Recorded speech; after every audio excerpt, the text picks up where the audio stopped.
ეს ამას უშვებს და აი ეს რა ფუნქციას ასრულებს. ეხლა რაღაცა ცოტა მომიწევს რა. ტყვი ჩადება თუ გინდათ. ანუ გადატენილ მდგომარეობაში ეხლა ხო გასროლი არ არის. ანუ ეს შეყენებულია თოფი და აქედან ეს არის ღია, შეგიძლიათ პირდაპირ ჩადოთ. ტყვია. და წავა იმაში, რა ქვია. ლულის იმაში ჭიჭი. მერე თუ ამას დააწვევით, აი ისად ჩამოაქვთ. გადმოწიეთ და პირდაპირ ლულის არხში წაიღო.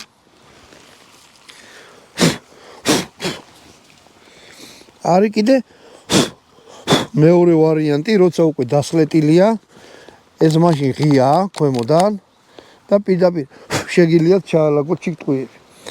მოდი ახლა რაც გავაკეთებ. აი ესეთი რამე მოყვა მომეციაბაში შოკები ვაჩვენო. აი ესეთი რაღაცა ყო ამას თავის ის მოყვება ჩასალაგებელი. ხო და? აი ესე. უყენე აი ამ სიგრძე